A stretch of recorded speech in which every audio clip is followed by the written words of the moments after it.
With Libby to hold the ball and unwind the yarn as fast as it was needed, and Will'm to cut it with the witch scissors every time Miss Santa Claus said snip, it was not long before half a dozen little wool cherries lay in her lap. Then they helped twist the yarn into cords on which to tie the balls, and watched with eyes that never lost a movement of her deft fingers while she fastened the cords to the front of a red crocheted jacket which she took from her suitcase. "There!" she exclaimed, holding it up for them to admire. "That is to go in the stocking of a poor little fellow no larger than Will'm. He's lame and has to stay in bed all the time, and he asked Santa Claus to bring him something soft and warm to put on when he is propped up in bed to look at his toys." Out of a dry throat, Libby at last brought up the question she had been trying to find courage for. "Is Santa Claus your father?" "No, Father and Uncle Norse are so much like him that people often get them all mixed up, just as they do twins. And since Uncle Santa has grown so busy, he gets Father to attend to a great deal of his business.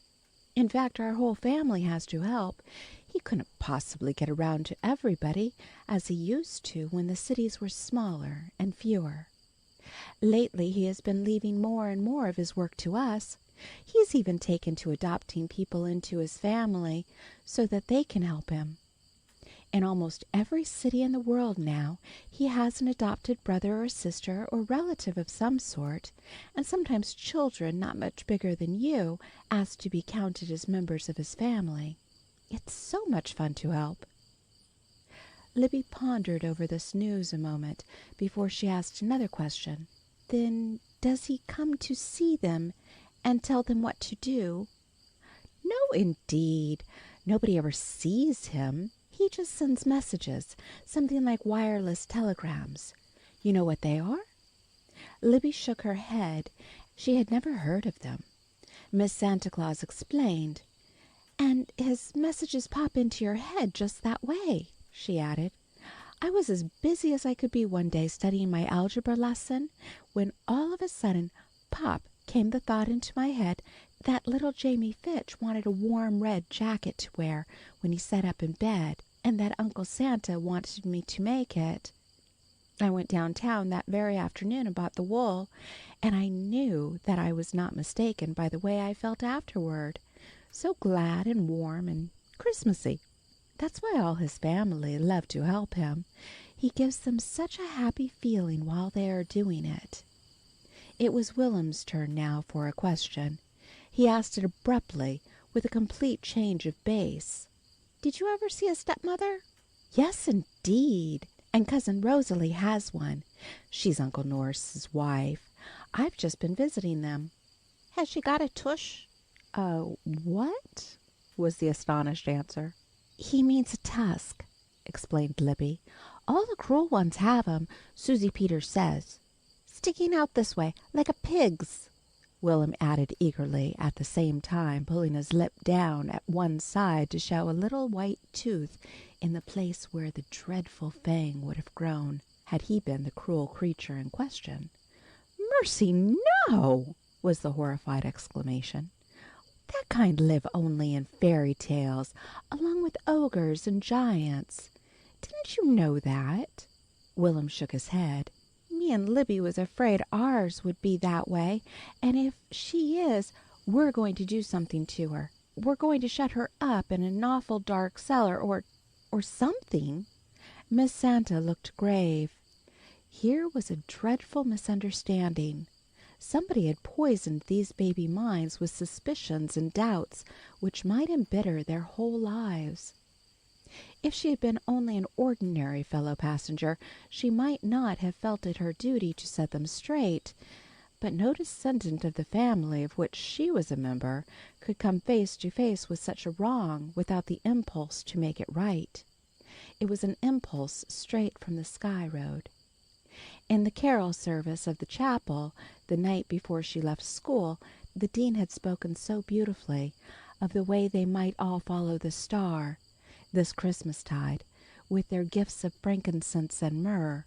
even if they had no gold.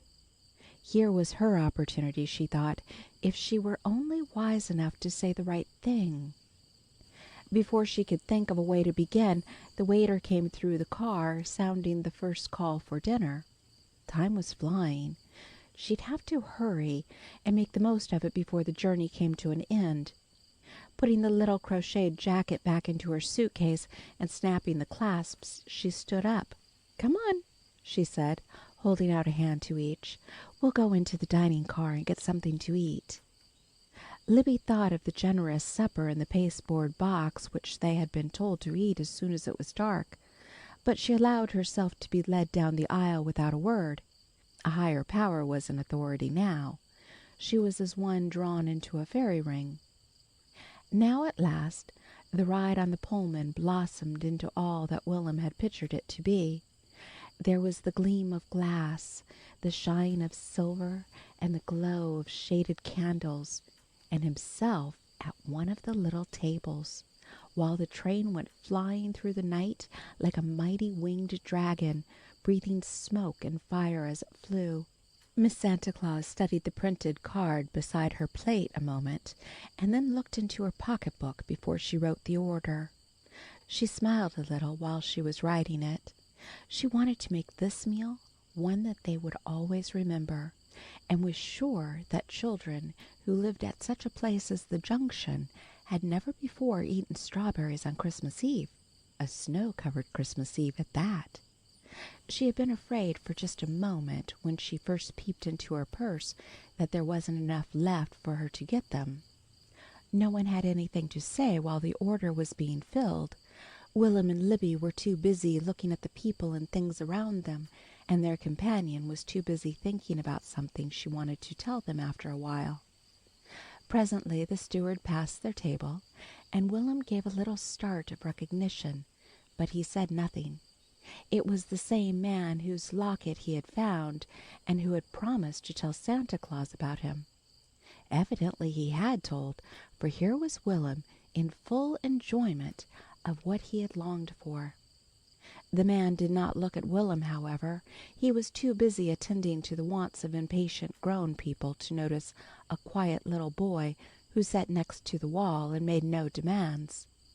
When the waiter came, balancing an enormous tray on one hand, high above his head, and the children watched him with the breathless fascination with which they would have watched a juggler play his tricks.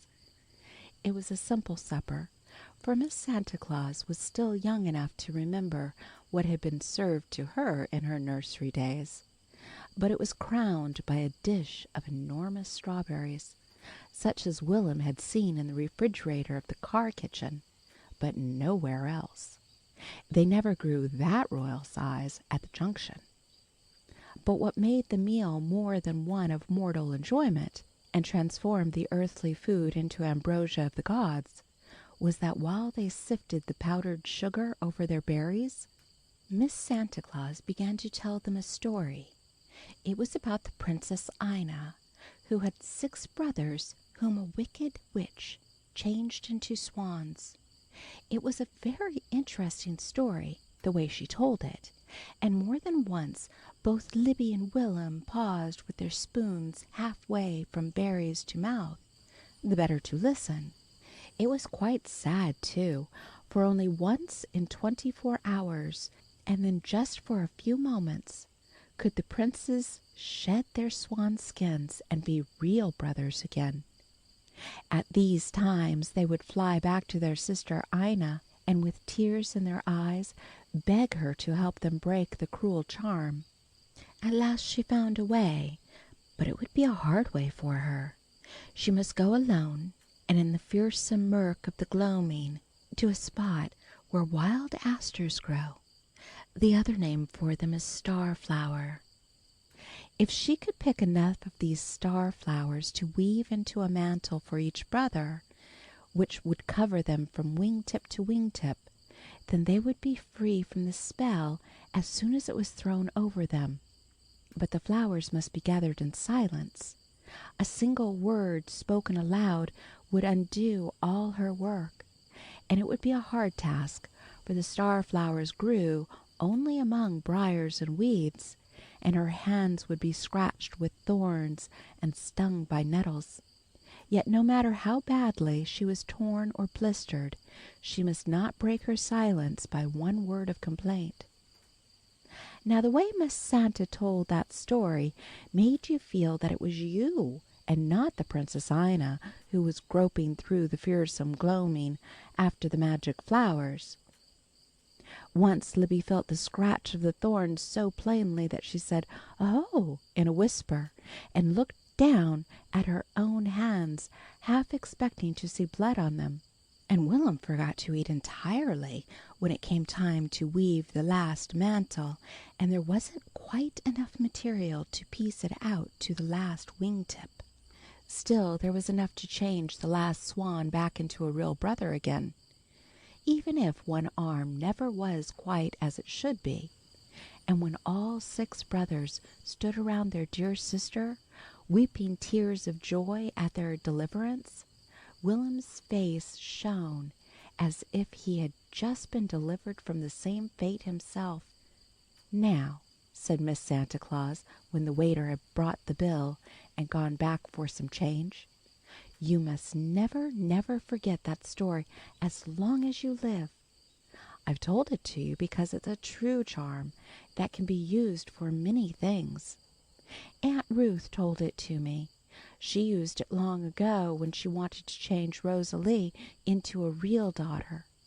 And I used it once when I wanted to change a girl who was just a pretend friend into a real one. And you are to use it to change your stepmother into a real mother. I'll tell you how when we go back to our seats." On the way back they stopped in the vestibule between the cars for a breath of fresh air, and to look out on the snow-covered country lying white in the moonlight. The flakes were no longer falling. "I see the Sky Road," sang out Will'm in a happy sort of chant, pointing up at the glittering Milky Way. "Pretty soon the great big reindeer'll come running down that road. And the Christmas angels," added Libby reverently in a half-whisper. "And there's where the star-flowers grow," Miss Santa Claus chimed in, as if she were singing. "Once there was a dear poet who called the stars the forget-me-nots of the angels. I believe I'll tell you about them right now while we're out here where we can look up at them. Oh, I wonder if I can make it plain enough for you to understand me." With an arm around each child's shoulder to steady them while they stood there, rocking and swaying with the motion of the lurching train, she began. "It's this way. When you go home, probably there'll be lots of things that you won't like and that you won't want to do. Things that will seem as disagreeable as Ina's task was to her. They won't scratch and blister your hands, but they'll make you feel all scratchy and hot and cross. But if you go ahead as Ina did, without opening your lips to complain, it'll be like picking a little white star-flower whose name is obedience. The more you pick of them, the more you will have to weave into your mantle. And sometimes you will see a chance to do something to help her or to please her without waiting to be asked. You may have to stop playing to do it and give up your own pleasure. That will scratch your feelings some, but doing it will be like picking a big golden star-flower whose name is kindness. And if you keep on doing this day after day as Ina did, with never a word of complaint, the time will come when you have woven a big, beautiful mantle whose name is love. And when it is big enough to reach from wing-tip to wing-tip, you'll find that she has grown to be just like a real mother. Do you understand?" "Yes, ma'am," answered Libby solemnly. Will'm did not answer, but the far-off look in his eyes showed that he was pondering over what she had just told him. "Now we must run along in," she said briskly. "It's cold out here." Inside she looked at her watch. It was after 7. Only a little more than an hour and the children would be at the end of their journey. Not much longer than that and she would reach hers. It had been a tiresome day for both Libby and Willem. Although their eyes shone with the excitement of it, the Sandman was not far away. It was their regular bedtime, and they were yawning. At a word from Miss Santa Claus, the porter brought pillows and blankets. She made up a bed for each on opposite seats and tucked them snugly in. "Now," she said, bending over them, "you'll have time for a nice long nap before your father comes to take you off. But before you go to sleep, I want to tell you one more thing that you must remember forever. You must always get the right kind of start. It's like hooking up a dress, you know. If you start crooked, it will keep on being crooked all the way to the bottom, unless you undo it and begin over. So if I were you, I'd begin to work that starflower charm the first thing in the morning. Remember, you can work it on anybody if you try hard enough, and remember that it is true. Just as true as it is that you're each going to have a Christmas stocking." She stooped over each in turn and kissed their eyelids down with a soft touch of her smiling lips that made Libby thrill for days afterwards whenever she thought of it. It seemed as if some royal spell had been laid upon them with those kisses, some spell to close their eyes to nettles and briars and help them to see only the star-flowers. In less than 5 minutes both Libby and Willem were sound asleep, and the porter was carrying the holly wreaths and the red coat and the suitcase back to the stateroom which had been vacated at the last stopping place.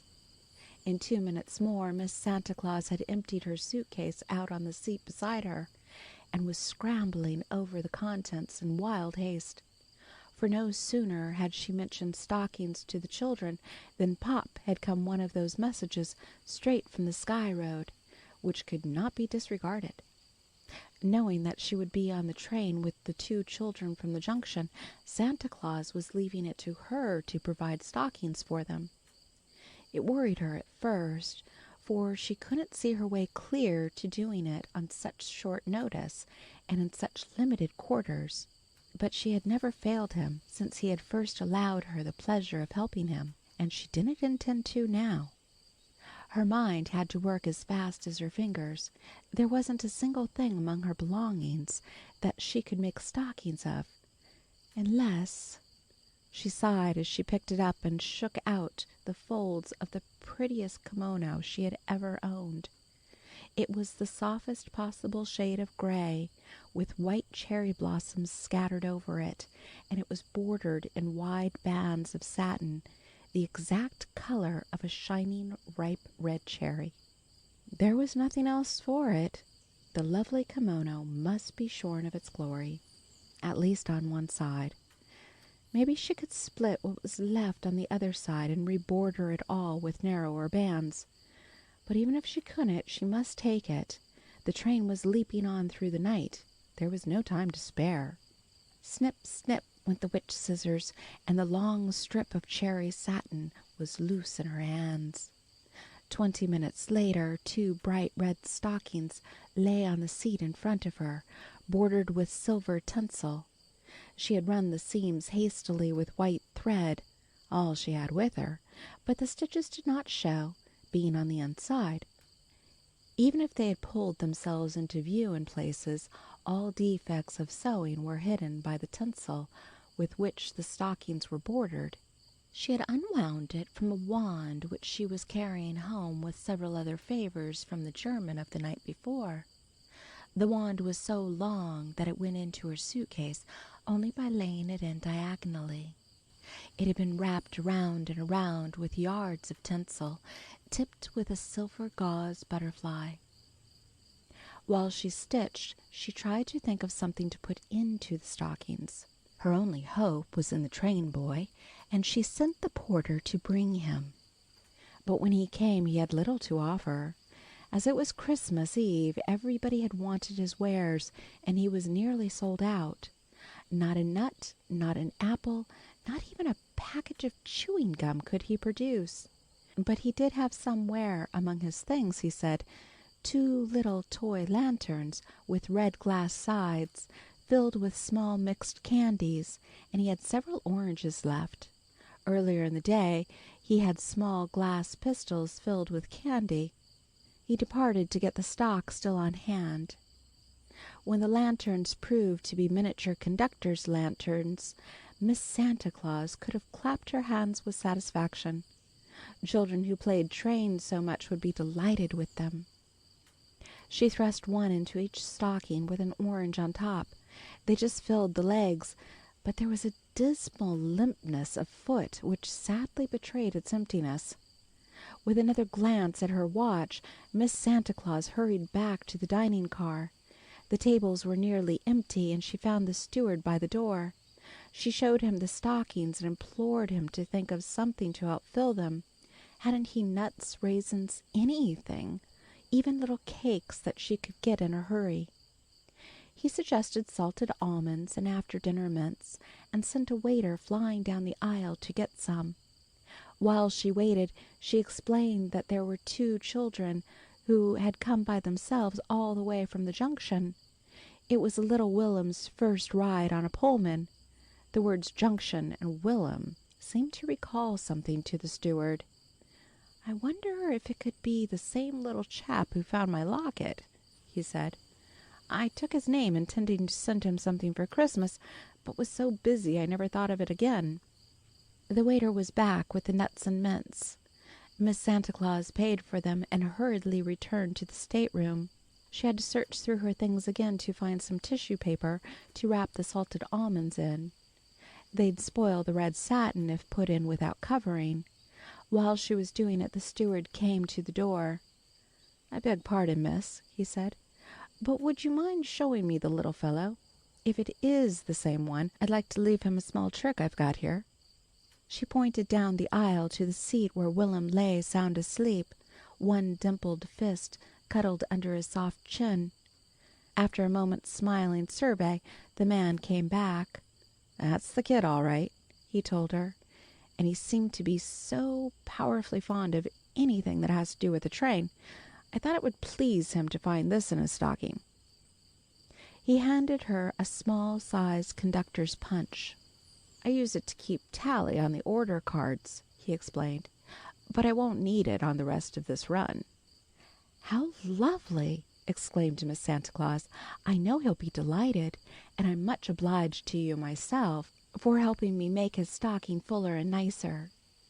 She opened the magazine after he had gone, and just to try the punch, closed it down on one of the leaves. Clip it went, and the next instant she uttered a soft little cry of pleasure. The clean-cut hole that the punch had made in the margin was star-shaped, and on her lap, where it had fallen from the punch, was a tiny white paper star. "Oh, it will help him to remember the charm," she whispered, her eyes shining with the happy thought. "If I only had some kind of a reminder for Libby, too." Then all of a sudden came another message, straight from the Sky Road. She could give Libby the little gold ring which had fallen to her lot the night before in her slice of the birthday cake. There had been a ring, a thimble, and a dime in the cake, and she had drawn the ring.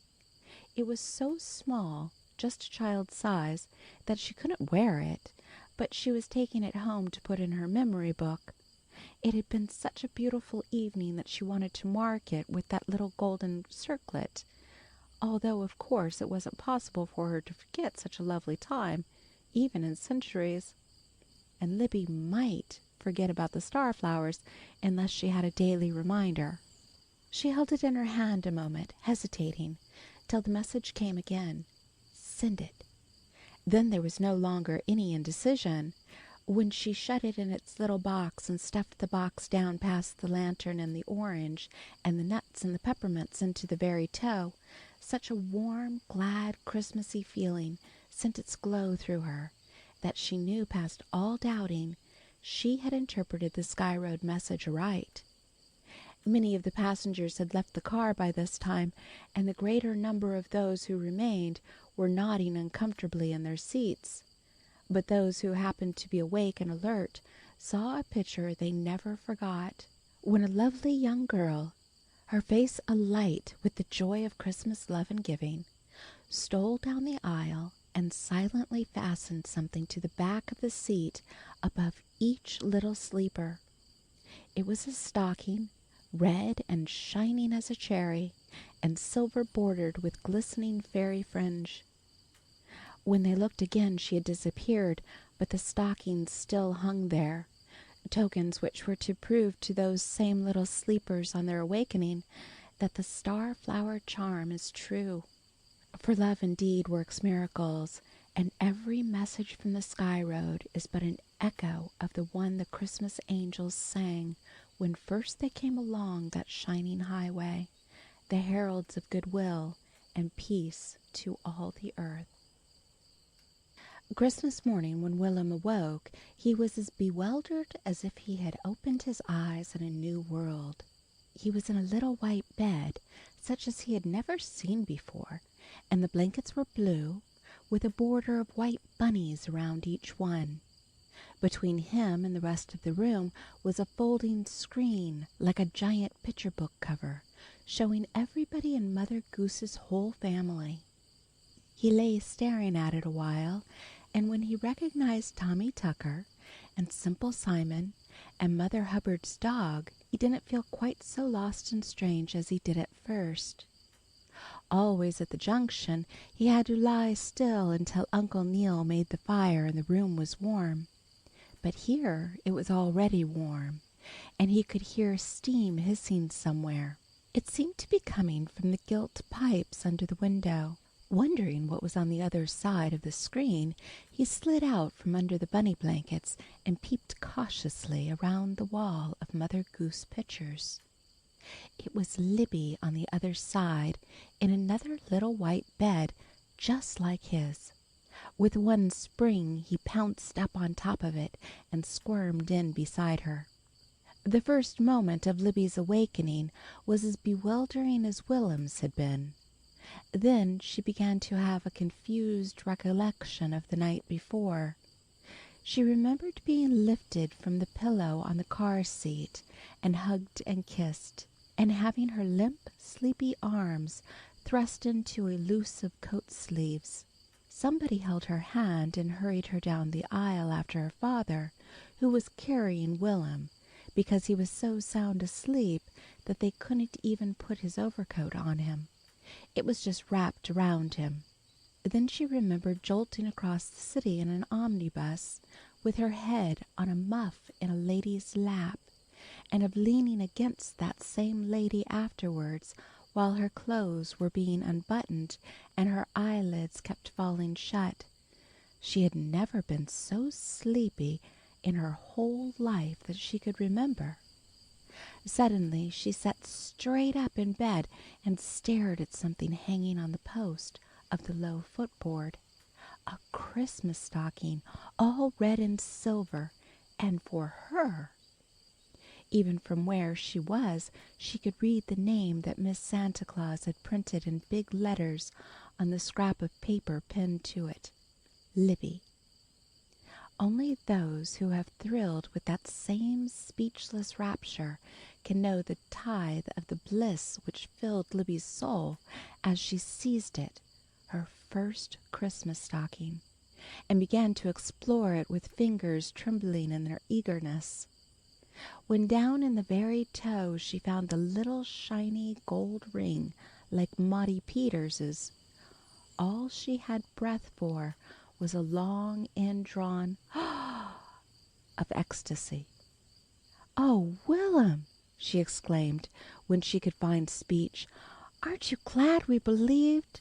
But I aren't got any stocking," he said gloomily, eyeing her enviously while she slipped the ring on her finger and waved her hand around to admire the effect. "But you got all you asked for, the ride on the cars," she reminded him cheerfully. "Did you look on your post to see if there was anything?"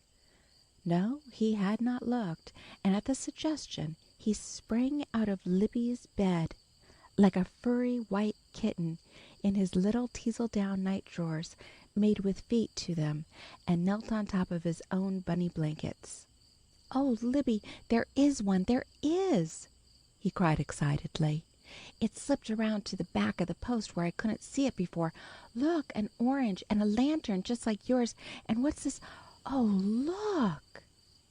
The awesome joy of his voice made Libby join him on the other side of the Mother Goose screen, and she snatched the little punch from him almost as eagerly as he had snatched it from the stocking, to try it on the slip of paper which bore the name Will'm pinned across the toe. They had watched the conductor using his the previous day, and had each wished for one to use in playing their favorite game. Clip it went, and their heads bumped together in their eagerness to see the result. There in the paper was a clear-cut hole in the shape of a tiny star, and on the blanket where it had fallen from the hole was the star itself. The punch which the conductor had used made round holes. This was 1,000 times nicer. Up till this moment, in the bewilderment of finding themselves in their new surroundings, the children had forgotten all about Miss Santa Claus and her story of Ina and the swans. But now Libby looked up as Will'm snatched back the punch and began clipping holes in the paper as fast as he could clip. The shower of stars falling on the blanket made her think of the star-flower charm, which they had been advised to begin using first thing in the morning. Immediately, Libby retired to her side of the screen and began to dress. "Don't you know," she reminded William, "she said that we must be particular to start right.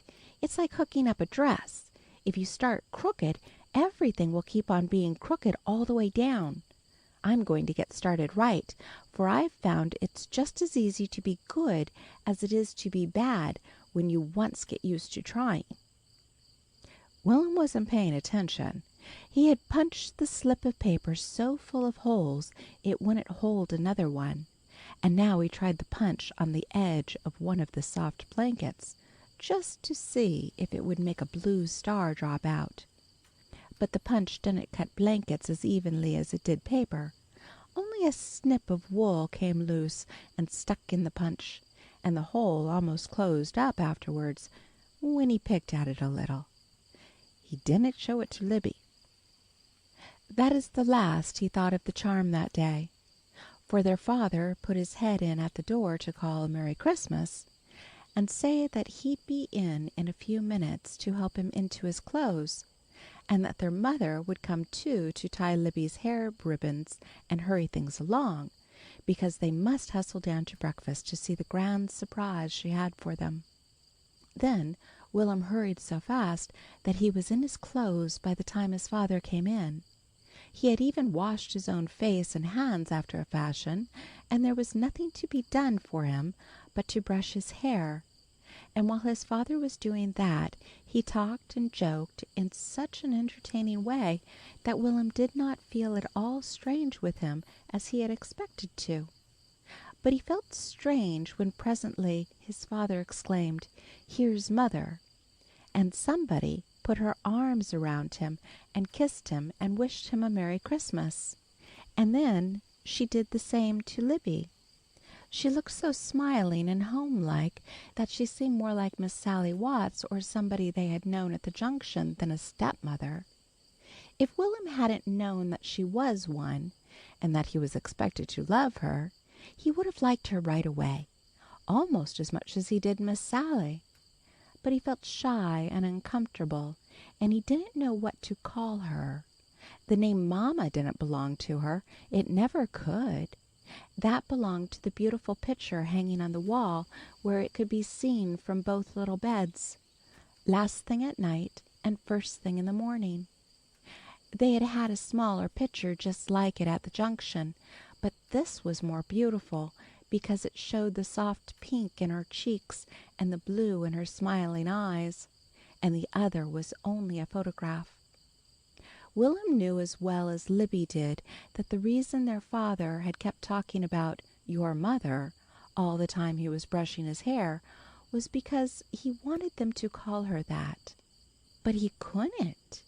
He didn't know her well enough. He felt that it would choke him to call her anything but she or her. While his father carried him down to breakfast pick-a-back, she led Libby by the hand and told about finding the stockings pinned to the car seats and about a beautiful girl who suddenly appeared beside her in the aisle and asked her to be sure to hang them where the children could find them first thing in the morning. Santa Claus had asked her to be sure that they got them. She had on a long red coat and a little fur cap with a red feather in it. There wasn't any time to ask her questions, for while they were trying to waken the children and hurry them off the train, which stopped such a few minutes, she just smiled and vanished. Libby and Will'm looked at each other and said in the same breath, "Miss Santa Claus." Libby would have gone on to explain who she was, but they had reached the dining room door, and there, in the center of the breakfast table, stood a Christmas tree, tipped with shining tapers, and every branch abloom with the wonderful fruitage of Yuletide. It was the first one they had ever seen, all lighted and glistening, so it was no wonder that its glories drove everything else out of their thoughts. There was a tricycle for Will'm waiting beside his chair, with a card on it that said, "With love from Father and Mother." And in Libby's chair, with the same kind of a card, was a doll, with not only real hair, but real eyelashes, and a trunk full of the most beautiful clothes that she had made.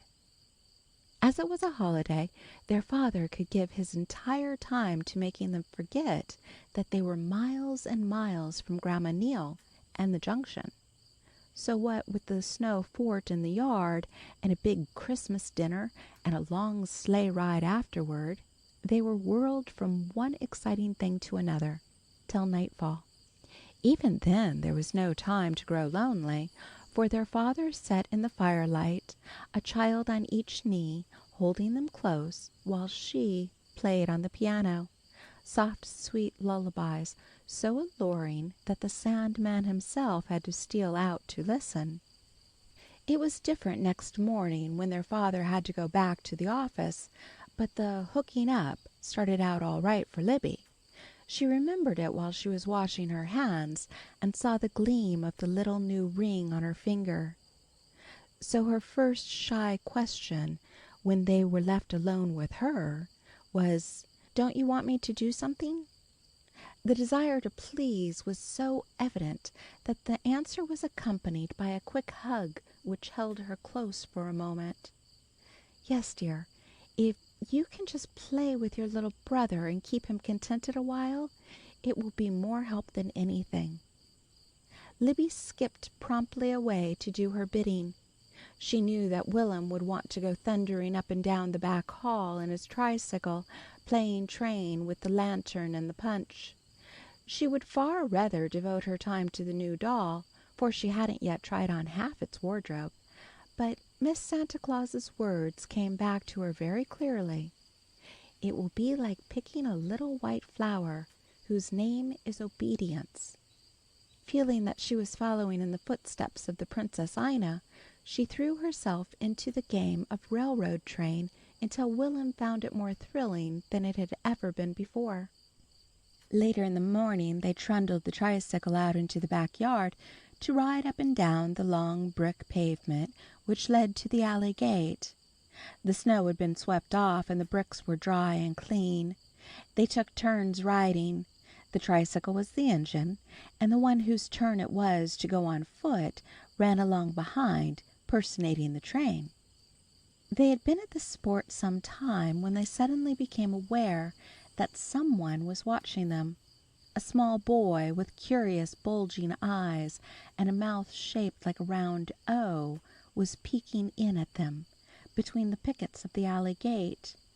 He was a boy 2 years bigger and older than Will'm, but he was unkempt looking, and his stockings wrinkled down over his shoe tops, and there was a ring of molasses or jam or something around his mouth. Their discovery dampened their zest in the game somewhat. It made Will'm, who had never played with anyone but Libby, a trifle self-conscious. He stopped letting off steam with his lips, and wheeling around, trundled back to the house in silence. Libby, too, was disconcerted. Her car wheels failed her. She trailed back in his wake, a little girl instead of a noisy train. Yet the discovery did not stop the game altogether. At the kitchen steps they turned as they had been doing all along, and bravely started towards the alley again. This time the gate opened and the dirty little boy came in. It was Benjy, known to all the neighborhood, if not to them, for he wandered around it like a stray cat. Whenever he saw a door ajar, he entered, and stayed until something attracted his attention elsewhere. He went home only when he was sent for. If nothing of interest pulled him the other way, he went unresistingly. If not, he was dragged. Wherever he happened to be at mealtime, he stayed, whether he was invited or not. There was something almost spooky in Benjy's sudden appearances and in his all-devouring curiosity. It wasn't the childish, normal kind that asks questions. It was the gaping, uncanny kind that silently peers over into your open pocketbook or stands looking into your mouth while you talk. Older people disliked him because he would leave his play to stand in front of them and gape and listen. And he was always grubby and unbuttoned. Although he was 6 years old, it was no concern of his that his stockings were always turned down over his shoe tops. If the public preferred to see them smooth, then the public must attend to his garter snaps. The tricycle, having reached the end of the walk, came to a halt. Benjy opened the gate, walked in, and took possession. It was from no sense of fear that Will'm climbed down and let Benjy assume control. It was simply that a new force had come into his life, a strangely fascinating one. He had never had anything to do with boys before, and this one, bigger than himself, dominated him from the start. He found it much more thrilling to follow his lead than his sister's. After a few futile attempts to keep on with the game, Libby fell out of it. Not that Benjy objected to her. He simply ignored her, and Will'm took his cue from him. So she sat on the kitchen steps and watched them, till she felt cold and went into the house. The coming of Benjy left Libby free to turn to her own affairs, but somehow she could not do it with quite the same zest, feeling that she had been shouldered out of Will'm's game by an interloper. She thoroughly disapproved of Benjy from the first glance. He was a trial to her orderly little soul, and his lack of neatness added to her resentment at being ignored. When Will'm was called in out of the cold later in the afternoon, Benjy followed as a matter of course. Several times she fell upon him and yanked him into shape with masterful touches which left him as neatly geared together as Will'm always was. But by the time he had squirmed out of her hands, his garter snaps were out of a job again, and his waist and little trousers were parting company at the belt. All that day he stayed on, till he was dragged home at dusk like a lump of dough. He didn't resist when the maid came for him.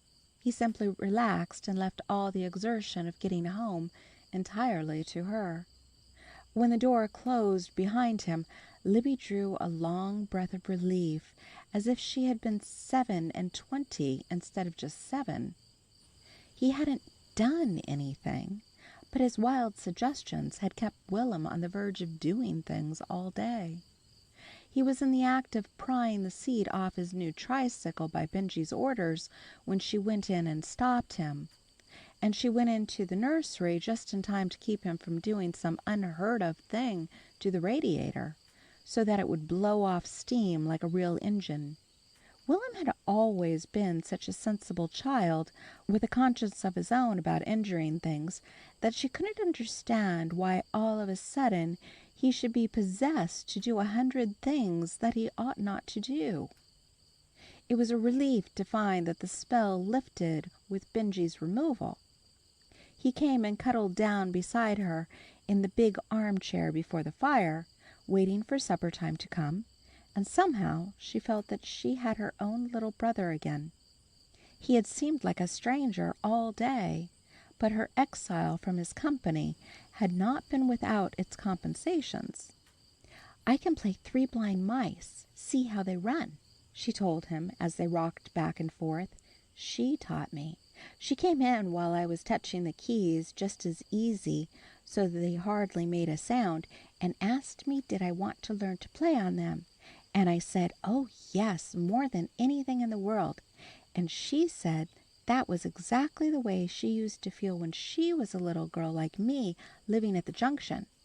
She wore her hair in little braids like mine, and tiptoed around like a little mouse when she was in strange places, and sometimes when she looked at me, she could almost believe it was her own little self come back again. Then she showed me how to make my fingers run down the keys just like the three mice did.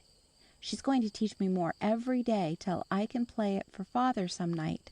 But you must cross your heart and body not to tell, 'cause I want to surprise him."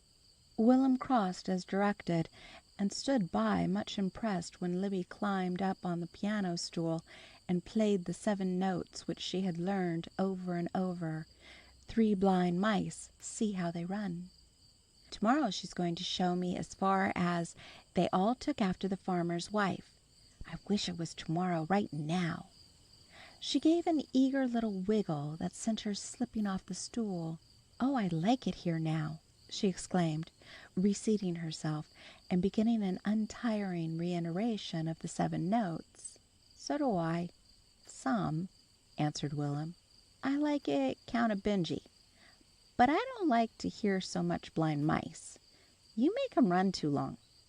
Libby felt vaguely aggrieved by his criticism, but her pleasure in her own performance was something too great to forego.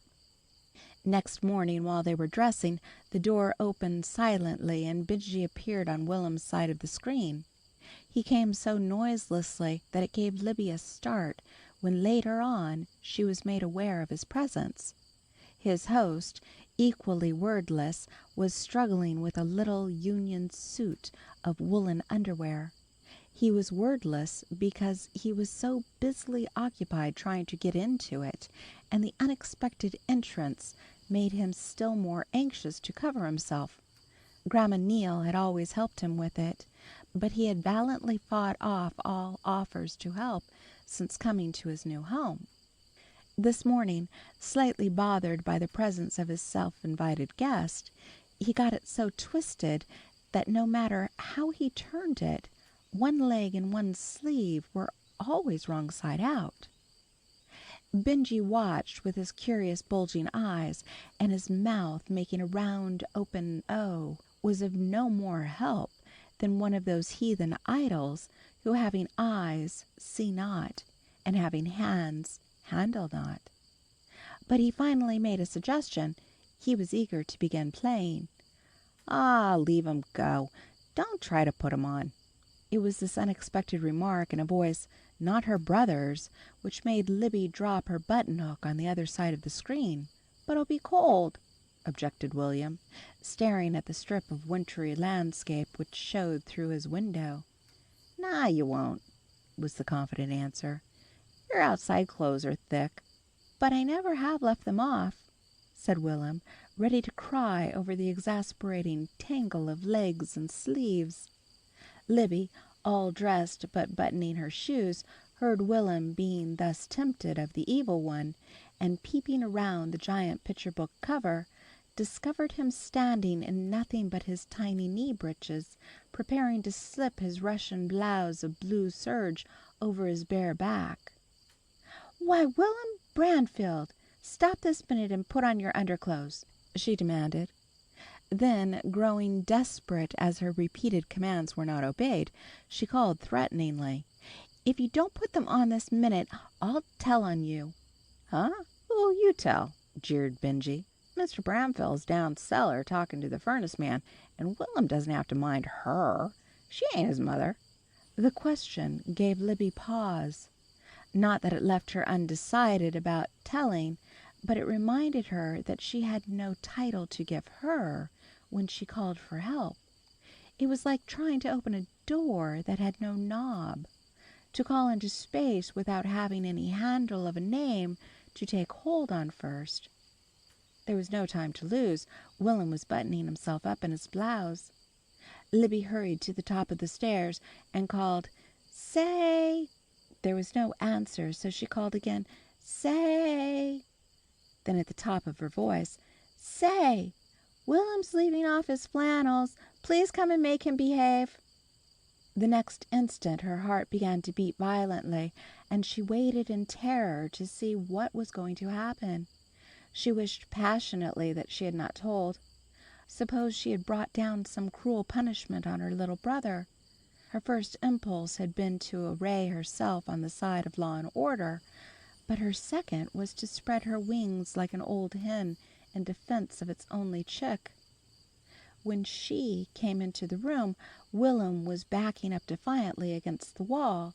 She looked so pleasant and smiling as she bent over him in her pretty morning gown that it took the courage out of him. If she had been cross, he could have fought her. But she just stood there looking so big and capable and calm, taking it for granted that he would put on his flannels as soon as she had untwisted the funny knot they were in, that there wasn't anything to do but obey. Will'm was a reasonable child, and if they had been alone, that would have been the last of the matter. But he resented being made to mind before his company, and he resented her saying to him, "Better run on home, Benjy." She might as well have told an oyster to run on home. He gave no sign of having heard her, and when the children went down to breakfast, he calmly went with them. He had had his, and would not sit down, but stood leaning against the table, pushing the cloth awry, watching every mouthful everybody swallowed, until Libby saw her father make a queer face. He said something to her in long syllabled words, so long that only grown people could understand, and she laughed and answered that even disagreeable things might prove to be blessings in disguise if they helped others to take root in strange places. Benjy was dragged home again before lunch, but returned immediately after, still chewing, and bearing traces of it on both face and fingers. In the interval of his absence, Miss Bramfell, as he called her, had occasion to go upstairs. On a certain step of the stairway, when her eyes were on a level with the nursery floor, she saw through its open door something white, stuffed away back under the bureau on Will'm's side of the room. Wondering what it could be, she went in and poked it out with a cane which the boys had been playing with. To her astonishment, the bundle proved to be Will'm's little white union suit. Again Libby waited with beating heart and clasped hands while he was called in and buttoned firmly into it. She forbade him sternly not to take it off again until bedtime, but nothing else happened, and Libby breathed freely once more. Grandma Neal would have spanked him, she thought. Will'm needed spanking now and then, if one could only be sure that it wouldn't be done too hard. Mr. Branfield did not come home till late that night. He was called out of town on business. As soon as the telephone message came, she gave the cook a holiday, and told Libby she was going to get supper herself. Libby could choose whatever she and Will'm liked best, and they'd surprise him with it after Benjy had been dragged home. So Libby chose, and was left to keep house while she hurried down to the only place in town where she was sure of getting what Libby had chosen, and carried it home herself, and cooked it just as they used to cook them at the Junction when she was a little girl and lived there years ago. And Libby had the best time helping.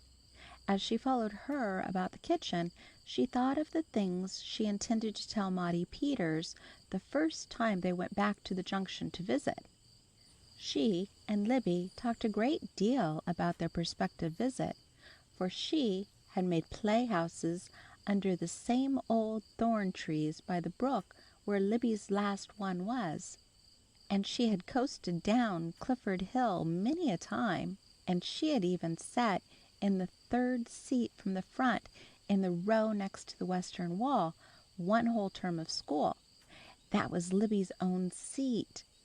No wonder she knew just how Libby felt about everything when she could remember so many experiences that were like this little girl's, who followed her back and forth from table to stove, bringing up all her own childhood before her. Will'm sniffed expectantly as he climbed up to the supper table. A delicious and a beloved odor had reached him.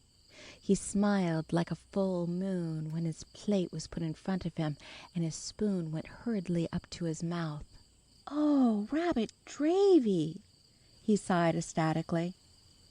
She had gone back to the kitchen for something else, and Libby took occasion to say reprovingly, "Yes, and she went a long, long way to get that rabbit, just because I told her you love 'em so, and she cooked it herself and burned her hand a doing it. She was gathering a starflower for you, even if you have been bad and forgot what Miss Santa Claus told you." When she came back with the rest of the supper, Will'm stole a glance at her hands. Sure enough, one was bound up in a handkerchief. It had not been blistered by nettles, but it had been blistered for him. Hastily swallowing what was in his spoon, he slid down from the table. "Why, what's the matter, dear?" she asked in surprise. "Don't you like it after all?" He cast one furtive, abashed look at her as he sidled towards the door. There was confession in that look, and penitence, and a sturdy resolve to make what atonement he could. Then from the hall he called back the rather enigmatical answer, "I haven't got 'em on, but I'm going to put 'em on." And the rabbit Dravy waited until he clattered up the stairs to wiggle out of his suit and into the flannels, which Benjy's jeers had made him discard just before supper for the third time that day. In the story, it was 6 long years before the Princess Ina completed her task, but less than a week went by before Libby was convinced that the charm was a potent one, and that Miss Santa Claus had spoken truly.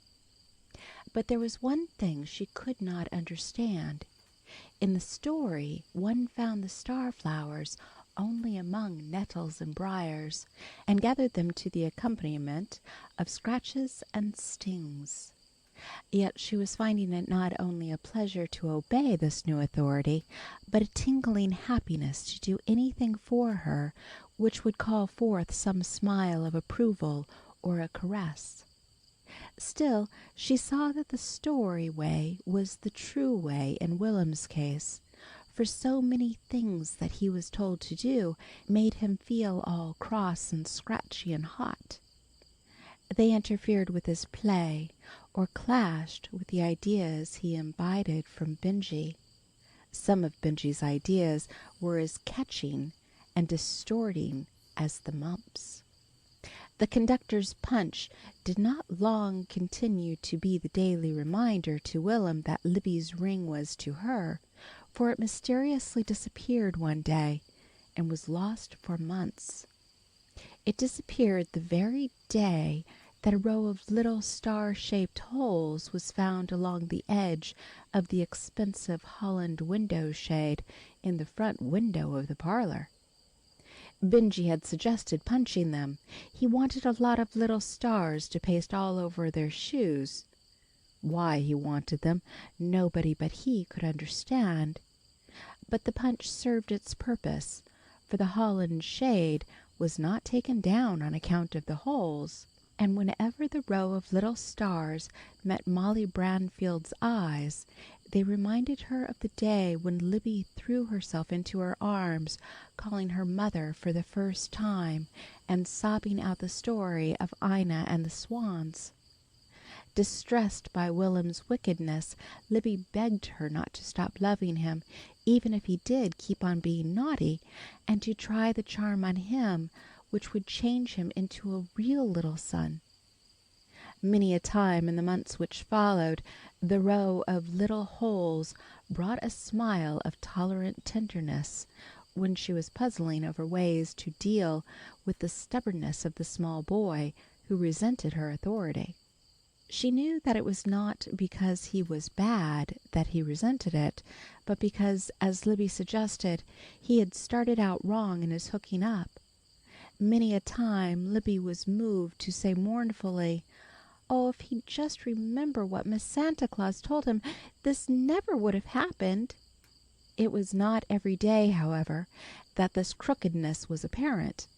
Often from daylight till dark he went happily from one thing to another without a single incident to mar the peacefulness of the hours. He liked the new home with its banisters to slide down, and its many windows looking out on streets where something interesting was always happening. He liked to water the flowers in the dining room windows. It made him feel that he was helping make a spot of summertime in the world when all out of doors was white with snow. One of the pots of flowers was his, a rose geranium. Even before the wee buds began to swell, it was a thing of joy, for he had only to rub his fingers over a leaf to make it send forth a smell so good that one longed to eat it. He liked the race down the hall every evening trying to beat Libby to the door to open it for their father. Now that he was acquainted with him again, it seemed the very nicest thing in the world to have a big jolly father who could swing him up on his shoulders and play circus tricks with him just like an acrobat, and who knew fully as much as the President of the United States. And Will'm liked the time which often came before that race down the hall, the wait in the firelight while she played on the piano and he and Libby sang with her. There was one song about the farmer feeding his flocks with a quack quack here and a gobble gobble there that he liked especially. Whenever they came to the chorus of the flocks and the herds, it was such fun to make all the barnyard noises.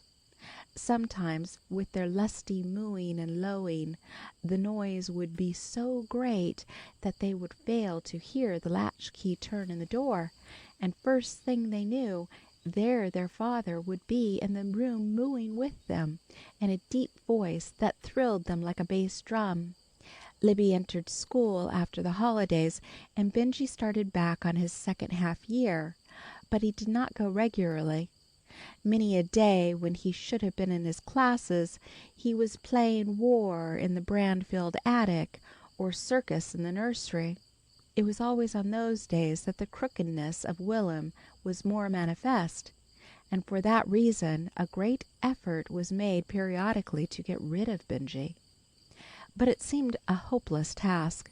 He might be set boldly out of doors and told to go home, but even locks and bolts could not keep him out.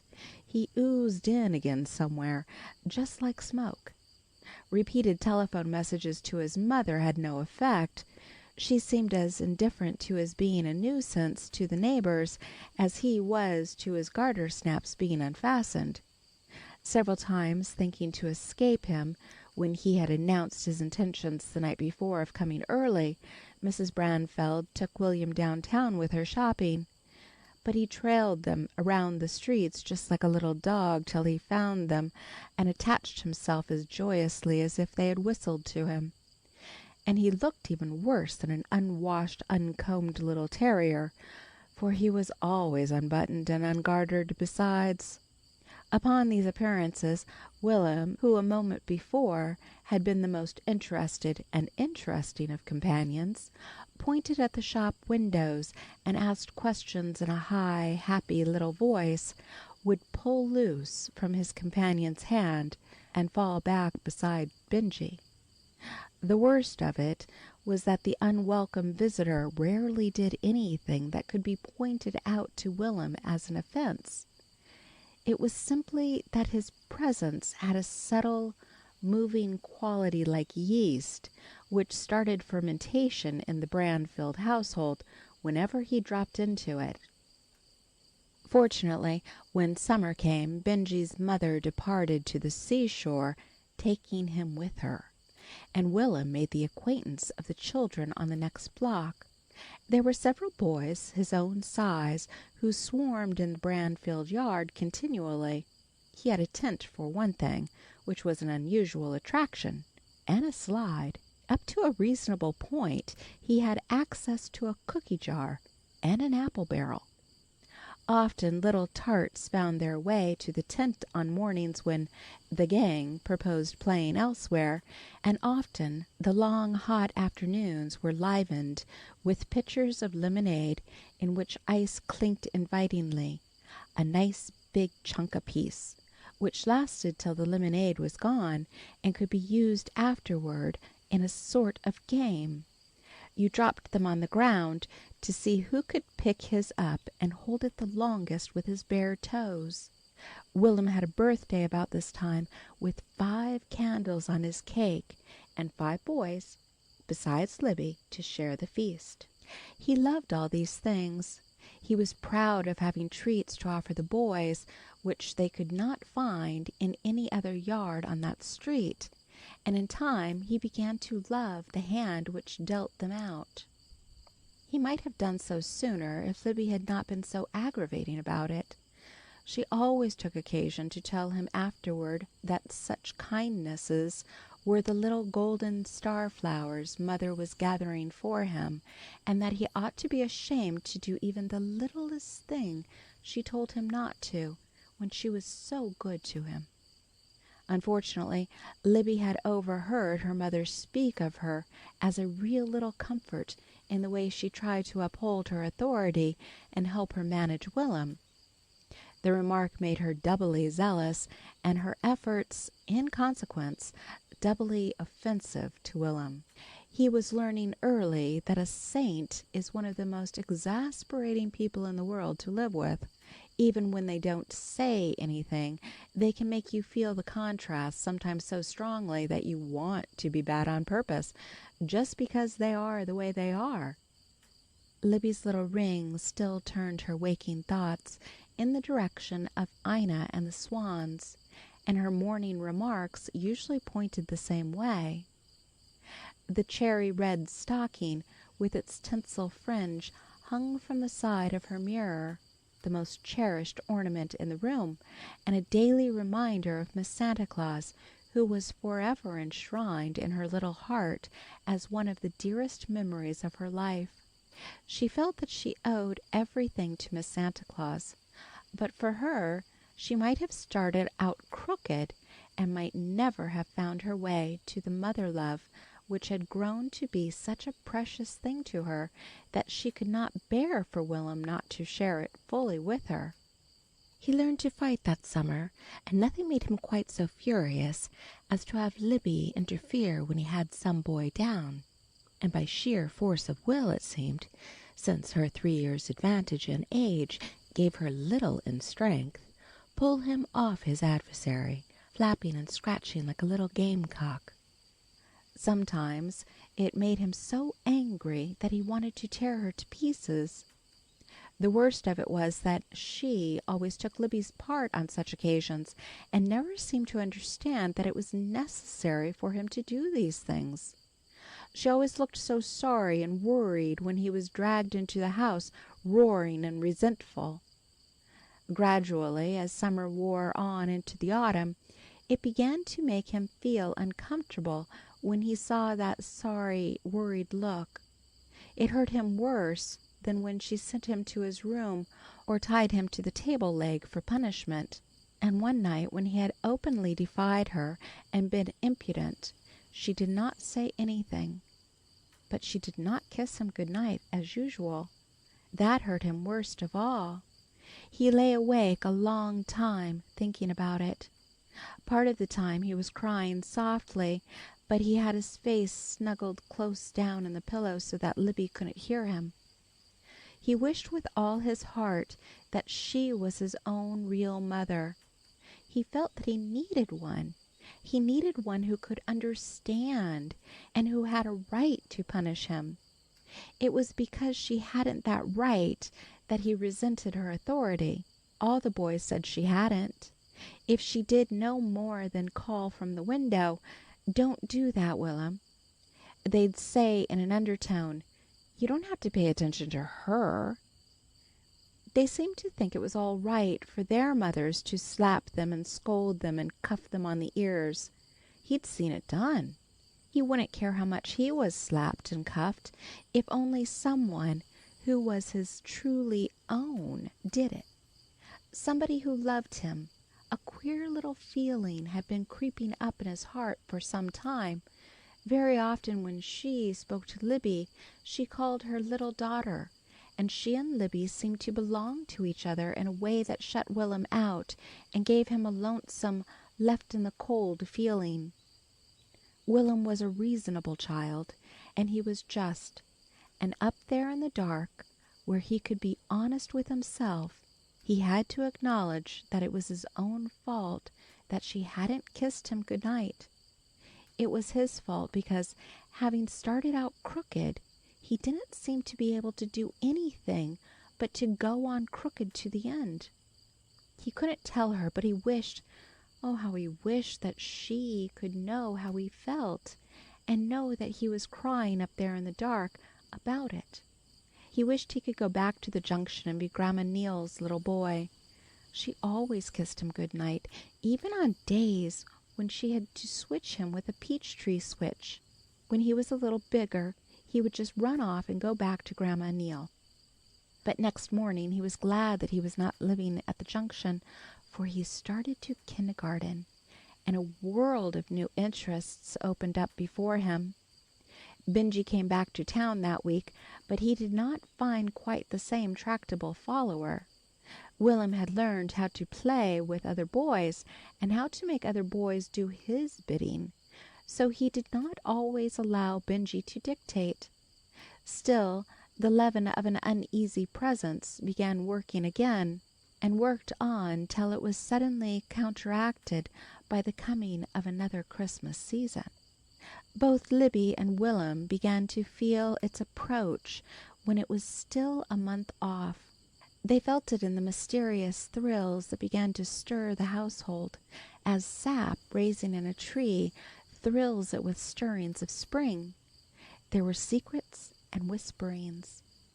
There were counting of pennies and planning for ways to earn more, for they were wiser about Christmas this year. They knew that there were 3 kinds of presents. There is the kind that Santa Claus puts into your stockings, just because he is Santa Claus, and the Sky Road leads from his kingdom of giving straight to the kingdom of little hearts who love and believe in him. Then there's the kind that you give to the people you love, just because you love them, and you put your name on those. And third, there's the kind that you give secretly in the name of Santa Claus, just to help him out if he is extra busy and should happen to send you word that he needs your services. Libby and Will'm received no such messages, being so small, but their father had one. He sent a load of coal and some rent money to a man who had lost a month's wages on account of sickness in his family, and it must have been a very happy and delightful feeling that Santa Claus gave their father for doing it, for his voice sounded that way afterward when he said, "After all, Molly, that's the best kind of giving. We ought to do more of it and less of the other." When it came to the first kind of presents, neither Libby nor Will'm made a choice. They sent their names and addresses up the chimney, so that the reindeer might be guided to the right rooftop, and left the rest to the generosity of the reindeer's wise master to surprise them as he saw fit. They were almost sure that the things they daily expressed a wish for would come by the way of the Christmas tree, as the doll and the tricycle had the year before, with the love of father and mother. But when it came to the second kind of presents, they had much to consider. They wanted to give to the family and each other, and the cook and their teachers and the children they played with most, and 6 people at the Junction. The visit which they had planned all year was to be a certainty now. The day after Christmas, the entire family was to go for a week's visit to Grandma and Uncle Neil. That last week the children went around the house in one continual thrill of anticipation. Such delicious odors of popcorn and boiling candy, of cake and mincemeat in the making, floated up from the kitchen. Such rustling of tissue paper and a scent of sachets as met one on the opening of bureau drawers, and such rapt moments of gift-making when Libby sewed with patient, learning fingers, and Will'm pasted paper chains and wove paper baskets as he had been taught in kindergarten. One day the conductor's punch suddenly reappeared, and he seized it with a whoop of joy. Now all his creations could be doubly beautiful, since they could be star-bordered. As he punched and the tiny stars fell in a shower, the story of Ina and the swans stirred in his memory, with all the glamour it had worn when he first heard it over his dish of strawberries. Down in his secret soul he determined to do what he wished he had done a year earlier, to begin to follow the example of Ina. The family could not fail to notice the almost angelic behavior which began that day. They thought it was because of the watching eye he feared up the chimney, but no one referred to the change. He used to sit in front of the fire sometimes, just as he had done at the Junction, rocking and singing, his soft bobbed hair flapping over his ears every time the rockers tilted forward. But he was not singing with any thought that he might be overheard and written down as a good little boy. He was singing just because the story of the camels and the star was so very sweet, and the mere thought of angels and silver bells and the glittering sky road brought a tingling joy. But more than all, he was singing because he had begun to weave the big beautiful mantle whose name is love. And the curious little left out in the cold feeling was gone. Christmas Eve came at last. When the twilight was just beginning to fall, Libby brought down the stockings which were to be hung on each side of the sitting-room fireplace. It would be nearly an hour before their father could come home and drive the nails on which they were to be hung, but they wanted everything ready for him. Will'm went out to the tool chest on the screened porch to get the hammer. It took him a long time to find it. Libby waited impatiently a few moments, supposing he had stopped to taste something in the kitchen. She was about to run out and warn him not to nip the edges from some tempting bit of pastry, as he had been known to do, but remembering how very hard he had been trying to be good all week, she decided he could be trusted. With the stockings thrown over one arm, she stood in front of the piano, idly striking the keys while she waited.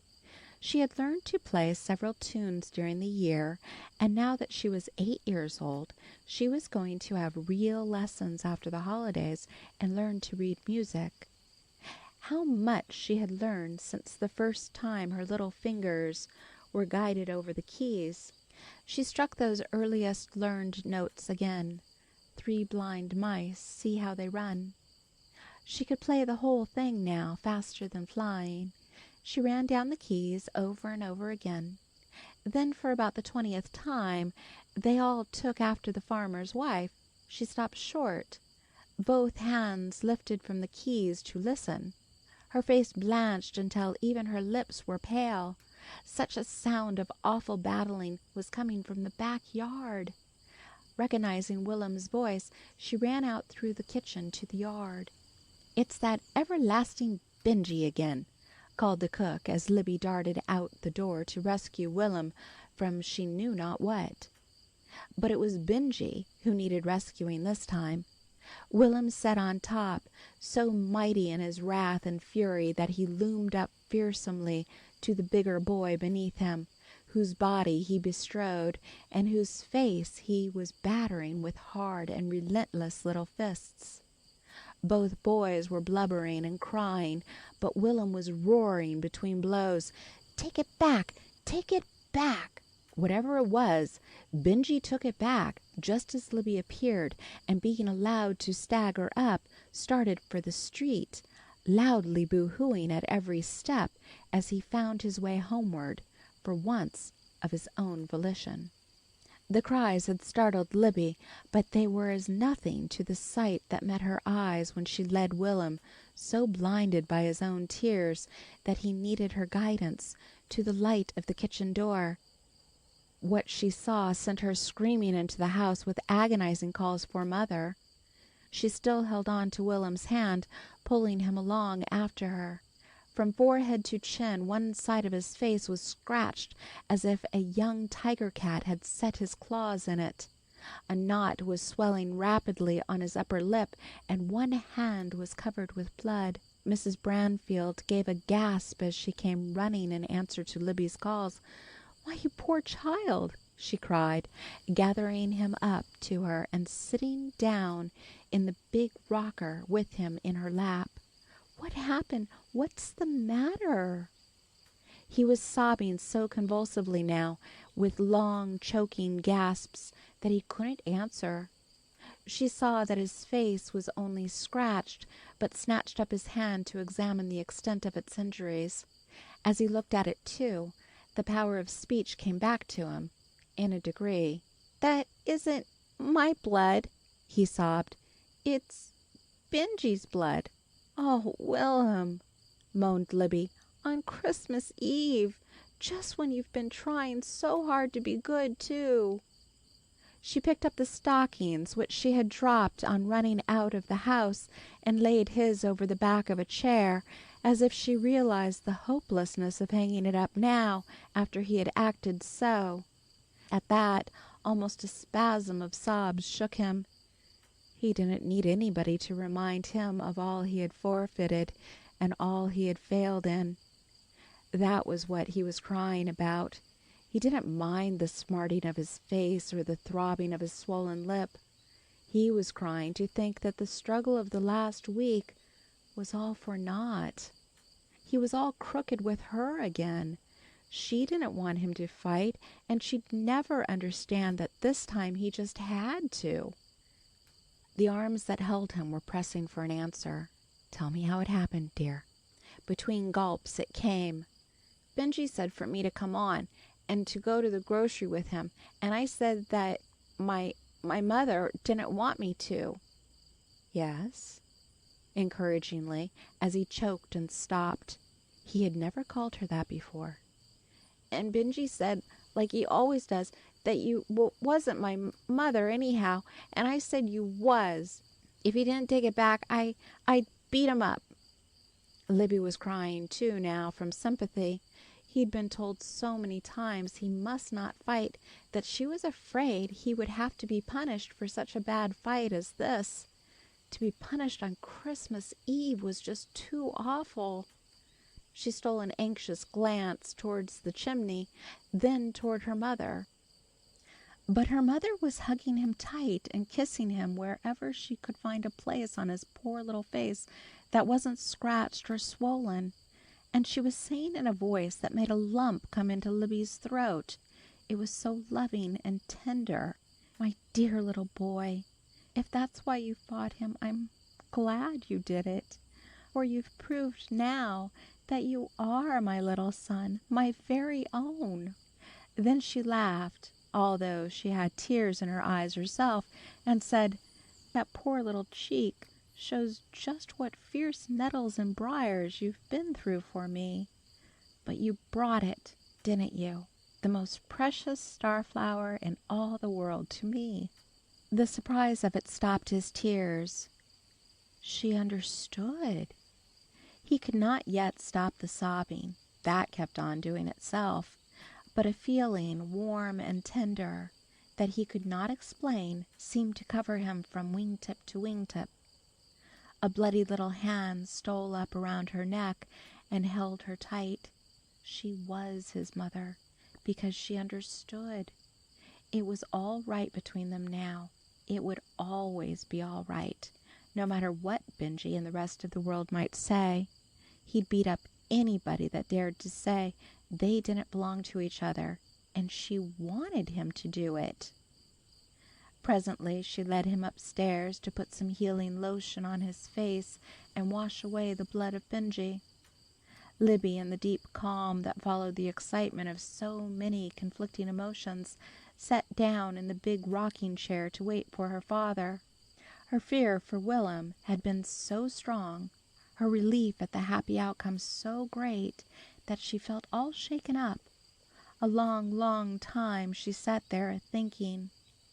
There was only one more thing needed to make her happiness complete, and that was to have Miss Santa Claus know that the charm had worked out true at last. She felt that they owed her that much, to let her know. Presently she slipped out of the chair and knelt in front of the fire so close that it almost singed her. "Are you listening up there?" she called softly. "'Cause if you are, please tell Miss Santa Claus that everything turned out just as she said it would. I'll be so much obliged." Then she scudded back to her chair to listen for her father's latchkey in the door, and her mother's and Will'm's voices coming down the stairs, a happier sound than even the sound of the silver bells that by and by would come jingling down the Sky Road.